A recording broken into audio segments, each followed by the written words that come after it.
En cette seconde moitié du XVIIIe siècle, Montpellier est une ville qui s'est bien embellie. Depuis moins d'un siècle avait été construit sur ordre de Louis XIV et dans son honneur la promenade royale du Pérou à l'extérieur des fortifications de la commune clôture, comme on disait alors, puis l'Arc de Triomphe.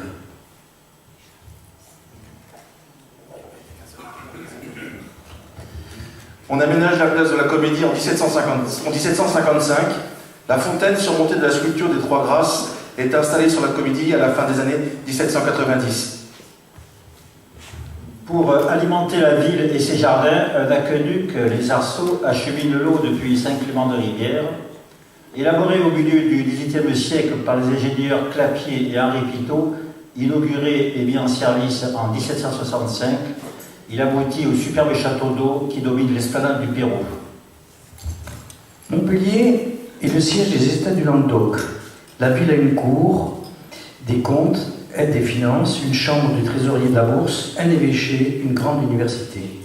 C'est donc à Montpellier que naît le Jacques Alibert, fils de Pierre Alibert et de Marie Bonnel, le 8 avril 1777.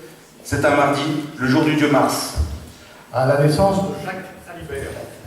Pierre-Antoine Noël Mathieu Bruno Daru, lui aussi né à Montpellier, a 10 ans. Cousin de Stendhal, il sera homme de lettres, ministre de l'administration de la guerre et comte d'Empire. Napoléon Ier à Sainte-Hélène dira de ce dernier « Il joint le travail du bœuf au courage du lion ». À sa naissance toujours. Jean-Jacques Régis de Cambacérès a déjà 25 ans. Celui qui deviendra duc de Parme, deuxième consul, puis archi-chancelier de l'Empire et lui aussi né à Montpellier. Reçu avocat, il renonce à sa charge afin de protester contre la réforme Maupoux, puis succède à son père dans la charge de conseiller à la Cour des comptes et des finances de Montpellier en 1774. Il devient pénitent blanc de Montpellier et restera toute sa vie attaché à cette confrérie dont il est prieur en 1790 et à qui il fait un legs important. Jean-Jacques Régis de Cambacérès a comme cousine issue de Germain Albine de Vassal, plus connue sous le nom de Albine de Montolon. Jacques Alibert a 4 ans. Quand Louis le Pic, lui aussi montpellierien, entre à 16 ans comme simple dragon en 1781 dans le régiment de l'Escure, devenu 2e régiment de chasseurs à cheval. Il deviendra plus tard général de la garde impériale à cheval après sa conduite héroïque à Eylau et en Baron. Jacques Alibert a 7 ans. Quand Né à Montpellier, Laure Adélaïde Constance Permont.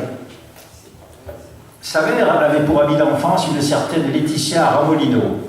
L'une avait épousé Charles Permont, receveur des finances à Montpellier, l'autre Charles Bonaparte. Les deux familles sont très proches. Laure se mariera en 1800 en plein consulat avec le général Junot. Le premier consul la surnommera affectueusement la Petite Peste. Elle est plus connue sous le nom de Duchesse d'Abrantès. Jacques Alibert a encore 7 ans. Quand Charles Bonaparte sera à Montpellier pour se faire soigner. Il descend d'abord à l'auberge du Parc, au faubourg de la Sonnerie. Puis loue ensuite une modeste maison située à l'angle des rues Castillon et Cheval-Vert et va prendre les eaux à Foncaude. Jacques Alibert n'a pas 8 ans. Quand Charles Bonaparte, âgé de 39 ans, meurt le 24 février 1785, dans les bras de son fils Joseph, aux côtés duquel est Charles Permont. Il sera inhumé au couvent des Cordeliers, aujourd'hui le Roxdor. Jacques Alibert a 12 ans lorsque La Révolution éclate. La puissante bourgeoisie administrative, empreinte de la philosophie des Lumières, se trouve au cœur de la contestation. On retrouve les revendications habituelles, abolition du régime féodal, suppression des impôts indirects, égalité devant les impôts directs, abolition de la torture, de la vénalité des charges, et plus significatif, de la région, émancipation des protestants. L'ancienne province de Languedoc est divisée en 8 départements. L'Ardèche, Aude, Gard, Haute-Garonne, Hérault, Haute-Loire, Lozère et Tarn. La constitution civile du clergé déclenche des émeutes contre les prêtres jureurs et la fuite des réfractaires vers les Cévennes. Jacques Alibert 14 ans. La fuite du roi, apprise ici le 26 juin 1791, provoque un vif émoi et un début de jacquerie. Des bandes armées attaquent les châteaux d'Arboraz, de Saint-André, de Saint-Félix et de Jonquière. Des menées contre-révolutionnaires du côté des Cévennes suscitent un retour des offensives patriotes dans l'Hérault. Incendie de château à Ganges, à Assas, pillage du château de Castries. Il y a 16 ans, quand En 1993, l'on recense à Montpellier 32 897 habitants. La crise intérieure s'aggrave. La disette règne. L'inflation à son maximum et la pénurie céréalière poussent la municipalité à réglementer la boulangerie et instaurer le pain unique, le pain de l'égalité. Un bataillon de 5000 volontaires pour aller au secours de la République est créé par le comité central de surveillance de Montpellier. Jacques Alibert a 17 ans, quand Éclate en 1794 dans l'Écusson un fait divers sanglant, l'affaire des galettes. Contrairement à Béziers, qui est le grenier du département, il n'y a sur Montpellier que des oignons, des vignes et des olives. Même avant la Révolution, Montpellier n'a jamais mangé à sa faim. Le problème des subsistances est le problème permanent, lancinant, qui obsède la ville, qui ne tire de sa campagne environnante que 40% de ses subsistances. Le pain manque. La réponse est, à Montpellier, la formation d'une association patriotique qui inaugure une politique poursuivie par la suite par la municipalité. Acheter à n'importe quel prix les céréales à l'extérieur pour les vendre le plus bas possible sur le marché de Montpellier. Pour lutter contre les accapareurs et nourrir la population, la municipalité de Montpellier exige que l'on ne garde aucune réserve de farine chez soi. Alors que la famille de Séville avait certains amis, Elisabeth Coste, 46 ans, issue d'une famille de drapiers connue pour avoir possédé longtemps le monopole du rouge Kocheline, que l'on appelait le rouge de Montpellier, fabrique et vend des galettes. Elle est dénoncée, la loi du 4 mars 1793, accordant au dénonciateur une part des dépouilles de sa victime, favorise la délation. Poussée par Paris, qui demande à faire tomber sous le fer vengeur cette tête criminelle, l'autorité judiciaire veut faire un exemple. D'autant plus qu'Elisabeth Coste a un frère prêtre réfractaire exilé de force. Le procès se tient devant une foule compacte. Sur 12 accusés, 4 sont acquittés, 4 condamnés à la prison jusqu'à la paix, 4 sont condamnés à mort, dont Elisabeth Coste, guillotinée le 8 avril 1794 avec ses complices sur la place du Pérou, rebaptisée place de la Révolution. Jacques Alibert a toujours 17 ans, quand Le tout premier maire fédéraliste de Montpellier, Jacques-Louis Durand, révolutionnaire convaincu, est appelé devant la Convention pour se justifier. Arrêté, il est jugé et guillotiné le 12 janvier 1794, en plein régime de la terreur. Il était parti pour la capitale de son propre chef contre l'avis de ses concitoyens pour y être jugé en prononçant ces mots « Fort de ma conscience, je ne crains rien, je pars ». Au printemps 1794, la terreur se déploie. Mais un peu moins que dans le Gard ou la Lozère, le tribunal criminel siégeant révolutionnairement fait tomber une trentaine de têtes, dont celle de 9 royalistes, 2 émigrés rentrés clandestinement et 10 prêtres réfractaires. Le Roussillon est envahi par les Espagnols. Le port de Sète est placé en état de guerre. Les troupes sillonnent le département. À Montpellier, les ateliers de confection et les raffineries de Salpêtre, à la Merci, aux Augustins, fonctionnent à plein régime pour l'armée. Jacques Alibert a 18 ans, quand Après Thermidor, malgré le vote de la Constitution de l'an 3, qui apaise les esprits, pillage et brigandage éclatent vers Ganges, Saint-Martin-de-Londres, Agnan. Les contre-révolutionnaires de la bande de Saulier, dits sans peur, lancent des expéditions punitives contre les patriotes. Le retour à la normale s'effectue progressivement avec la disparition de l'assignat en juillet 1796 et la reprise de la libre circulation des biens. Les quelques 200 émigrés et les réfractaires déportés du département rentrent. La vie culturelle rejaillit, l'enseignement aussi.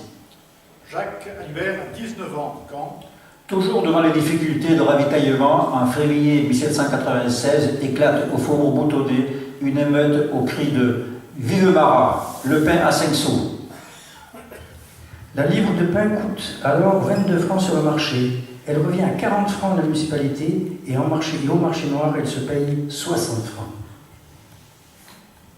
La municipalité rétablit sa taxation en mai 1796 et le prix de la livre de pain est fixé à 35 francs. Comme le pays, la ville est divisée. Les faubourgs forment un noyau dur, montagnard. Au théâtre, où chaque décadie sont offerts des spectacles, les républicains répondent par la Marseillaise au réveil du peuple des royalistes. La liberté des cultes a pour effet d'opposer réfractaires à constitutionnels.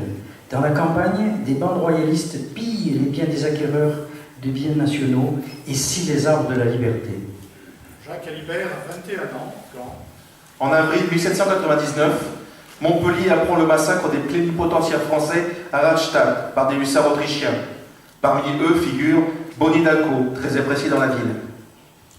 Le 23 Brumaire, l'annonce du renversement du régime de directoire et l'installation du consulat est bien accueillie.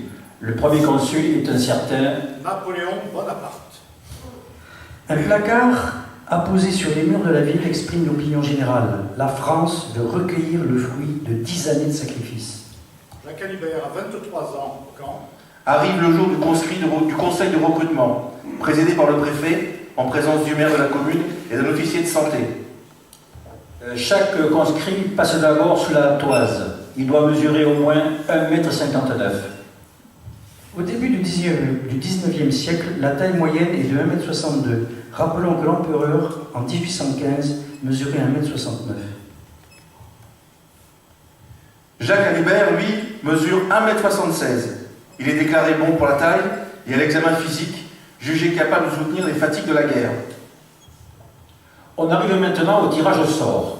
Dans une urne, autant de bulletins portant un numéro différent qu'il y a de conscrits. Chacun à son tour tire un billet. Ceux qui tirent le premier tiers des numéros partent dans l'armée active. Le deuxième tiers est versé dans la réserve et le dernier tiers est désigné pour rester au dépôt. Le conscrit, jugé capable de soutenir les fatigues de la guerre, se voit délivrer une feuille de route et, outre l'indemnité ordinaire de route, 25 centimes par jour, pour tenir lieu de solde et rejoindre son corps. Il ne doit jamais voyager par groupe de plus de 100 et doit emprunter les routes prévues par les commissaires des guerres. La gendarmerie peut être requise pour escorter les convois de conscrits. Jacques Alibert a tiré un petit numéro. Il faut maintenant rejoindre son corps d'affectation. Le cœur gros, malgré sa fibre patriotique, il part, vêtu de ses habits civils, encadré par un sous-officier, accompagné sur une petite partie du chemin par ses proches et ses amis. Il doit rejoindre la 55e demi-brigade d'infanterie de ligne. Commandée par le colonel François Roquedoux des Essarts, cette demi-brigade s'est brillamment illustrée à Valmy, à Mantoue, à Rivoli, à Novi et à Gênes. le 17 mai 1800, Voilà Jacques Alibert entré au service comme fusilier à la 55e demi-brigade, 1er bataillon, 5e compagnie, sous le numéro 840. Sur son registre d'incorporation, on le décrit ainsi: 1,76 m, visage ovale, front couvert, yeux noirs, nez moyen, bouche grande, menton rond, cheveux et sourcils noirs. Au vu de sa taille, le voilà versé dans la compagnie de grenadiers de son bataillon. Dans les bâtiments, les soldats sont regroupés dans des chambres d'une vingtaine d'hommes sous l'autorité du caporal. Il doit partager son lit avec un ancien. Il n'existe pas d'ordinaire. L'administration fournit les légumes et le pain. La cuisine est préparée à tour de rôle par les soldats qui achètent la viande avec leur solde. On dit pour graisser la marmite. La soupe est mangée à même la marmite. Arrivé à la caserne, Jacques Alibert perçoit des étés militaires de seconde qualité, avec lesquels il est initié aux manœuvres par peloton puis par bataillon. Jacques apprend également à se servir du fusil modèle 1777 modifié en neuf, à connaître les 12 temps, 18 mouvements pour le charger et à tirer sur 3 rangs. Après une semaine, il est habilité à pouvoir monter la garde. Les recrues, analphabètes ou illettrés pour la plupart, ne connaissent pas la gauche et la droite. On met donc de la paille dans le soulier gauche et du foin dans celui de droite. Les instructeurs hurlent donc paille, foin, pour les faire marcher au pas. Jacques Alibert, lui, sait lire, écrire et comparer, et compter. Il sera rapidement nommé caporal le 4 janvier 1801, puis fourrier le 30 janvier 1801. Le 24 septembre 1803, La 55e demi-brigade d'infanterie de ligne prend le nom de 55e régiment d'infanterie de ligne. Le même jour, son régiment arrive au camp de Boulogne et se positionne au camp de droite. La baraque du premier consul sur la crête de la falaise d'Ordre n'est pas loin, devant, vers la mer. Sa journée est ainsi rythmée. 3 heures du matin, les tambours battent la diane. Il faut se réveiller, se rendre sur le front de Bandière et répondre à l'appel. Un autre appel à 10 heures avant la soupe, un autre appel à 1h après-midi, un autre à 4 heures et un autre à 6 heures du soir, au coup de canon de retraite et encore des contre-appels dans la nuit. Le soldat est de garde un jour et l'autre de piquet. Régulièrement, les frégates françaises s'approchent à une lieue au large pour narguer les Français et bombarder le camp. Les bombes y tombent de tous côtés, semant la terreur chez les soldats. Des bateaux français, appuyés par les batteries côtières et les mortiers, rendent abonner leurs pièces aux Anglais, en envoyant rouler sur eux comme la grêle bombes et boulets. Le premier consul les passe souvent en revue, accompagné des généraux, et leur fait faire l'exercice à feu. Pour éprouver la fatigue du soldat, il leur fait mettre sac à dos à 10 h du matin après la soupe. Il les fait conduire à 1,5 lieue du camp, dans un emplacement qui n'est que collines et dunes, chacun à 30 à 40 coups à tirer. Les soldats restent 10 heures consécutives à marcher et faire feu. Le lendemain, le premier consul fera distribuer une double ration d'eau de vie. Au printemps 1804, le général Vandamme arrive à Boulogne et s'installe dans une belle maison sans le consentement du maire. Celui-ci se plaint à l'empereur qui renvoie à Vandamme l'ordre de déguerpir et lui inflige 24 heures d'arrêt avec punition plus grave, l'ordre de céder le commandement au général Atry. Loin d'être satisfait, le maire revient en personne réitérer ses plaintes à Napoléon. L'empereur l'écoute puis répond. vous avez raison, si j'avais 2 Vandamme, j'en ferais fusiller un. Mais que voulez-vous? Je n'en ai qu'un, j'en ai besoin et je le garde. Et c'est là qu'arrive un jour gravé dans la mémoire de toute l'armée. Le 16 août 1804, Napoléon, empereur des Français depuis le 18 mai 1804, distribue pour la première fois aux soldats de la Grande Armée la croix de la Légion d'honneur. Depuis 2 jours, des coups de vent tournant parfois la tempête rendaient la mer mauvaise. L'aube du grand jour se lève, salué par des salves d'artillerie et des sonneries de cloches. Le ciel roule de lourds nuages. Napoléon arrive dans la matinée à sa baraque. La route qui l'y mène est hérissée d'arcs de triomphe à sa gloire, d'obélisques, de pyramides. Sur un grand écadran solaire, on peut lire « Je marquerai bientôt l'heure de la victoire ». Peu avant midi, le temps se dégrade enfin. Le soleil apparaît resplendissant. Napoléon quitte sa baraque dans son uniforme de chasseur à cheval, coiffé de son bicorne, déjà légendaire. 2000 tambours battent au champ. 30 batteries d'artillerie tirent à feu roulant et répandent dans le camp l'odeur âcre de la poudre. Avec Jacques Alibert, 120 000 hommes prennent place dans cette plaine semi-circulaire, véritable théâtre antique. Au centre, l'empereur. À ses côtés, son fidèle mamelouk, Roustan. Derrière, à droite, la garde impériale et nos 2000 tambours. À gauche, les musiques de 40 régiments. Devant, les drapeaux. Sur un seul geste du maréchal Berthier, ministre de la Guerre, les 120 000 hommes immobiles présentent les armes. Napoléon donne lecture du serment des légionnaires. Sa voix est claire et ferme.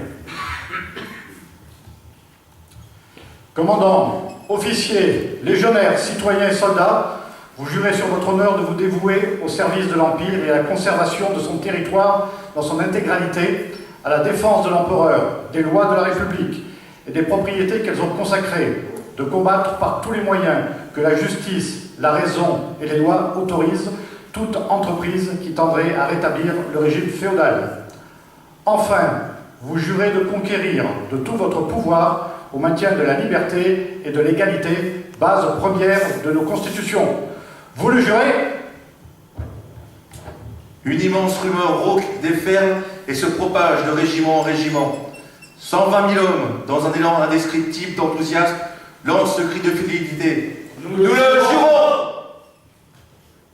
Debout au milieu de ses maréchaux et de ses états-majors immobiles, tête nue, Napoléon, un peu pâle, regarde ardemment son armée, la plus forte armée du monde, réunie sous ses yeux de jeunes chefs qu'il a si souvent conduite à la victoire. Les cloches de la ville sont submergées par le grondement des canons dont les salves font trembler le ciel et les falaises. C'est alors que débute la distribution des insignes de la Légion d'honneur. Le soir, au cours de droite, c'est la fête. Des balles sont organisées. On tire des fusées d'artifice, 15 000 fusées étoiles qui éclairent la ville et la rade comme en plein jour, sous les yeux des vaisseaux anglais qui ont fait réapparition au large. Le 23 août 1805. Ordre est donné au 4e corps, celui du maréchal Soult, composé des divisions Saint-Hilaire, Vandamme et Legrand, de quitter Boulogne et de rejoindre Strasbourg par Douai, Charleville-Mézières et Metz.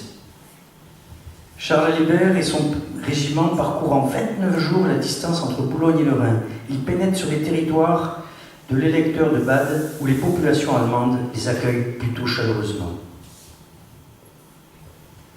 Le régiment fonce alors vers le sud, en direction d'Augsbourg, et participe à la manœuvre d'encerclement d'Ulm.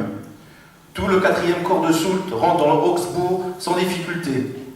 Il se déploie vers le sud à la vitesse de l'éclair. Ne vous donnez aucun repos. A dit l'empereur à Soult, et arrive à Mimingen le 13 octobre 1805, ville dans laquelle le comte de Spagen s'était enfermé avec 5000 hommes. Tous sont capturés avec l'artillerie et 10 drapeaux. Après cette affaire, le régiment marche vers Linz, mi-novembre. Il est en contact de l'arrière-garde de Bagration à Allabun. Lors de ce combat de nuit, les grenadiers comme Jacques Alibert constatent que les Russes se battent bien, ce qui ne les empêche pas d'abandonner le champ de bataille devant l'impétuosité des soldats français. Le 21 novembre. Le régiment s'établit autour d'Austerlitz.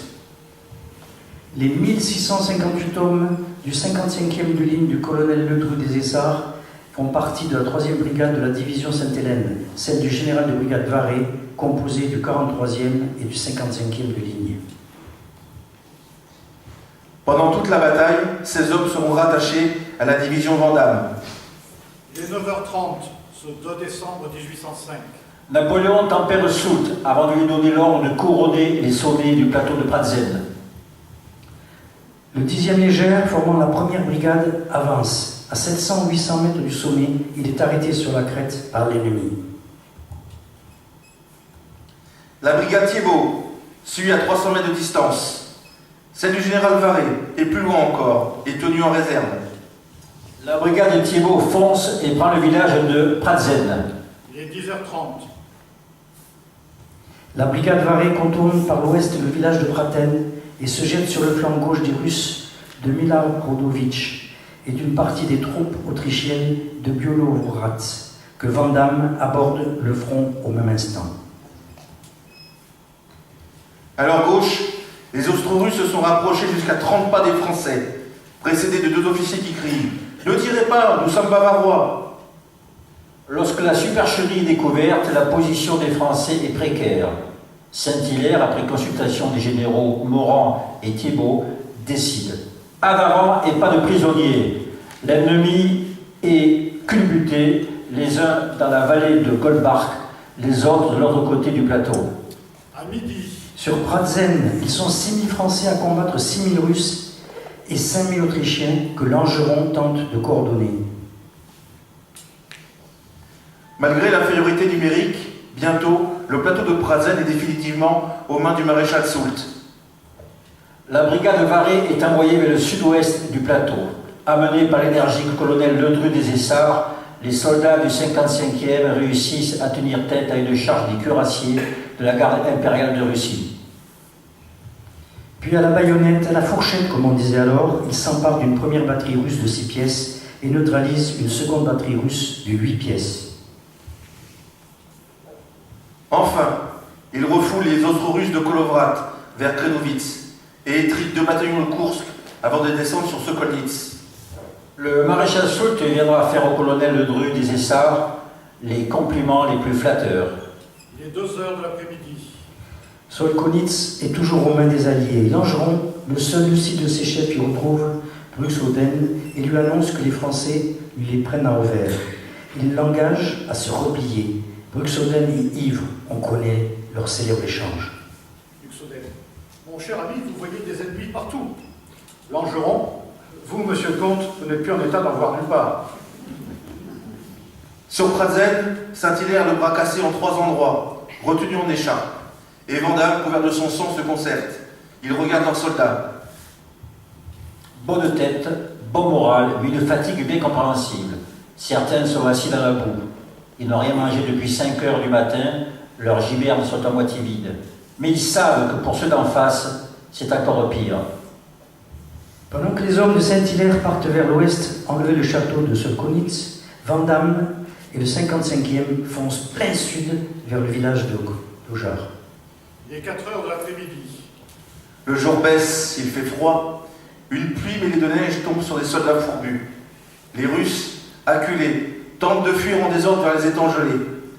20 canons français tonnent et brisent la glace et on empêche toute traversée. Des cavaliers de Kielmayer se postent sur les hauteurs pour assurer la retraite des Alliés. Le 55e reçoit l'ordre de monter à l'assaut de ces derniers soldats autrichiens qui résistent encore à la folia française. À la baïonnette. Ils escaladent prestement la petite butte derrière laquelle sont retranchés ces Autrichiens. Jacques Alibert marche en tête. Un feu roulant les accueille, frappé d'une balle en plein cœur. Jacques Alibert tombe, raide mort. Ses compagnons atteignent rapidement le sommet de la butte. Pas de quartier, pas de prisonniers. Ils n'épargnent aucun de ces courageux Autrichiens. Ils vengent la mort de leur caporal Fourier.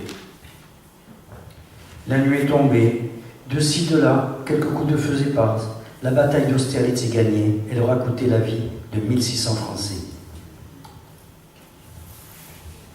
Le 55e de ligne aura perdu un officier, le lieutenant Louis Toupé, et 48 sous-officiers hommes de troupe, 3 grenadiers, 5 voltigeurs, 27 fusiliers, 4 caporaux, 5 sergents, 3 sergents-majors et un caporal Fourier, Jacques Alibert, le seul Montpelliérain mort à la bataille d'Austerlitz.